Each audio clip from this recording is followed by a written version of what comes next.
I mean, I think they're very concerned. I think part of it is because of the rest of your football team. You saw what happened last week in Tennessee. They mashed him up. They blitzed Brady. They mashed him up in man, and guys just weren't getting open. I mean, it was interesting. Right off the very first play of the game, they rolled up a corner. They threw it to the flat like they always do, expecting to be 2nd down and 4.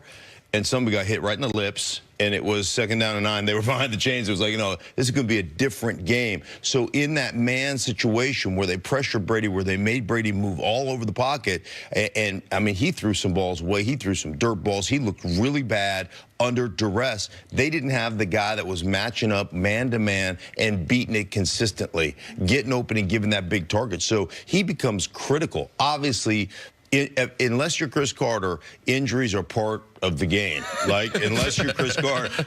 Yeah, I heard you yesterday, by the way, and I was just shaking my head over there. You're like, hey, man, I trained, so I didn't get hurt. I didn't expect to get hurt. I was like, I trained. I expected to get hurt. I played hurt. And I knew and not only did I know that I was going to play hurt and I was going to play injured, but I had to play well, hurt and injured, or somebody to take my job. So we had a different mindset going into these things. But he is pivotal. His health is pivotal. He is pivotal from a matchup standpoint in the middle of the field because he is that reliable guy that you know you don't have anybody to match up with when we want to play man. The Patriots, they don't have anyone that puts fear into the defense outside of Tom Brady. So you realize Tennessee said, we don't fear Tom Brady, especially without Gronk and these other guys. We don't feel like they're going to get separation. So Gronk being injured, what it does to an offense. Josh McDaniels, when he's trying to draw up all these plays and everything, he knows that, man, I have a special player here. I don't have to run. I don't have to run a motion. I don't care if they play man, play zone. I have a guy who can dominate an NFL game. He's the only one on the offense. Sony Michel needs tremendous help. Josh Gordon is not a dominant player. Targeted 12 times last week. You could see him and Tom Brady weren't on the same page. Fell down on a couple routes, dropped a couple, only had four completions out of those 12 targets. So with Gronk in there, man, he puts fear into the defense. But what I worry about, when you miss practice time, when you miss all this game time, and Gronk's injuries are significant because he's got a heavy incentive-laden contract that pays for him, and part of his renegotiation was based on him being healthy and being available. The offensive coordinator, we start the game with all these calls. Well, as the game go on, you know, Sting, you get nicked. So your ability to be able to do what you thought you could do going into the game, it changes. How does Josh know that? Hey, I got Gronk on a choice right here. I got Gronk on a seam route. Is he going to have the burst in the 4th quarter to be able to do those things? You make it very hard on the coaching staff when you're not available, you're not dependable, and you're nicked up. So that's one of the dilemmas that they have with Gronk, him being there.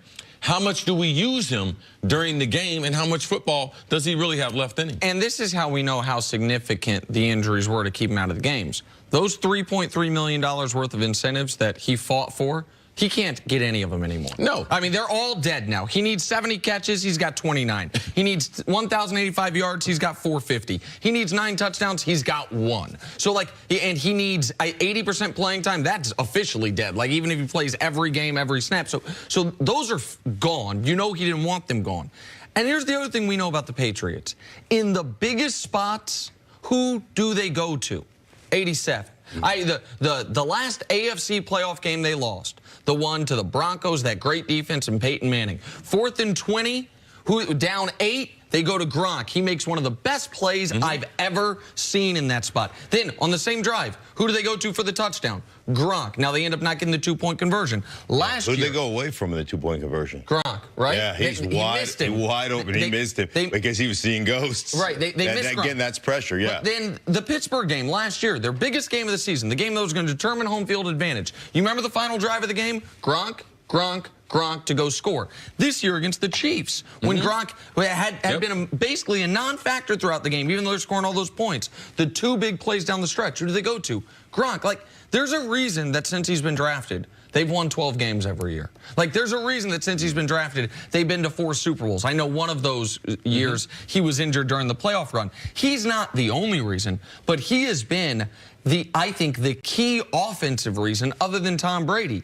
And at this point, we are seeing that Tom Brady can beat you with his brain, and Tom Brady can beat you in the clutch moments. When everyone else shrinks, he gets bigger still. But over the course of the game, Tom Brady's not beating you with his arm. Tom Brady's not beating you physically. Like, he needs some guys that can flat out beat their man. Gronk's his #1 option for that, and he's missed him this last month. Is this another season where Gronk is just battling injuries, or are we starting to see maybe the beginning of, I don't want to say the end, but the beginning of, hey, I can't hold up. I don't have the durability anymore. Well, I think for most humans that play this game, that's what ends up happening to you.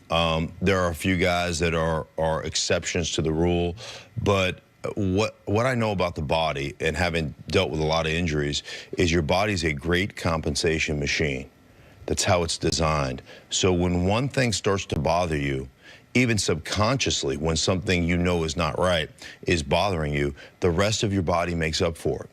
And it puts stress on places that you didn't so it's think. detriment. Right. And so you'll have a calf on one leg, and you'll compensate for that calf, and the next thing you know, you've got an Achilles on the opposite leg, or you've got a hip, or you've got, and it's just it's just a vicious cycle of, once I get one thing healthy, something else breaks down, because the rest of my body has to overcompensate for what's going wrong. And I think that's what ends up happening to a lot of guys late in their careers, is everything starts to fall apart. Bill Belichick is typically right. He's typically right earlier than we are as the public, as far as watching football players, seeing when the value has maybe potentially left them, and getting out before them. There's a reason why they did not give him a contract extension, and they gave him the ability, if you're here, you're going to earn them. But they were right again. They was hoping he was going to be there. If you're here, we're going to give you this $3 million. But they were betting on it. That's why you put the incentives in there. They were betting that his health is going to fail him, and his days in New England, they are numbered. Bill Belichick doesn't have anybody on his roster like him.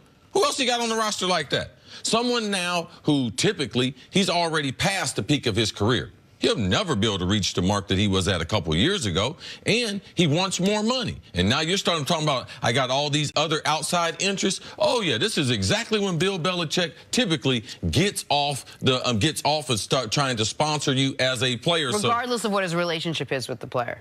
Man, he ain't got no relationship with no players. Right. We talked about that with Vrabel, when he let Vrabel go. I had a buddy of mine I played college and pro football with. Sat in the meetings with Bill Belichick right next to him for a whole year. He did not say, I'm talking about an accomplished NFL player. Guy played double digits. A guy can play multiple positions.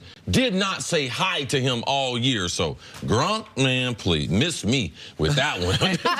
and when we talk about Gronk, like, this is why, at least when I evaluate guys in their totality of their career, in contact sports, throw baseball out for a minute because the risk of injury is so much lower except for pitchers.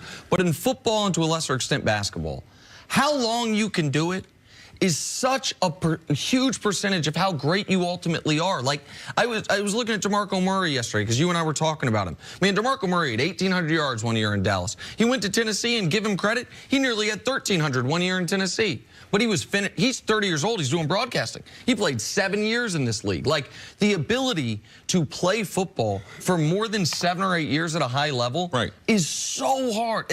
It's one of the reasons why I get a little, when people say Rob Gronkowski is the greatest tight end ever, well, he might have the highest peak of any tight end ever, but Tony did it for damn near 20 years. Shannon did it for 15 years. Like, the ability to do it for such a long period of time. And that's the reason why no one will ever pass Jerry Rice as a wide receiver. No one will reach the excellence, and no one will reach the longevity that he was able to stay in his prime. If we're talking about the best of the best, duration of doing it, it's got to be included. It's a huge part. I mean, a guy can't have 2 or 3 seasons. Man, when you're talking about, when you are a perennial Pro Bowler, every year they are double teaming you, trying to take you out of the game, and you keep doing it even though they know you're coming, there should be something given for that. So absolutely, you can't compare. A guy plays 7, 8, 9, 10 years compared to a guy who played 15, 16 doing the same thing. You've been doing it. You know that. You have to reward people for their ability to be healthy and to be available. Being available is a skill. It's just like being able to shoot. It's just like being able to your strength. It's just like being able to catch the ball. It is a skill. And I'm sorry, Stink. Hey, I was available. I was available. I was just injured. Yeah. I mean, you have to understand that you had owies and you had injuries and you had things, but you were available because you could play through those things. And it's more important, you have to play. If you want to play for a long time, you got to play injured. But you got to play well injured. Right. Like, there's a lot of guys that don't play well injured. That's true. Like, they can't handle it. Like, you have to play well injured. And if you can't play well injured, we will find somebody else who can. That's the league.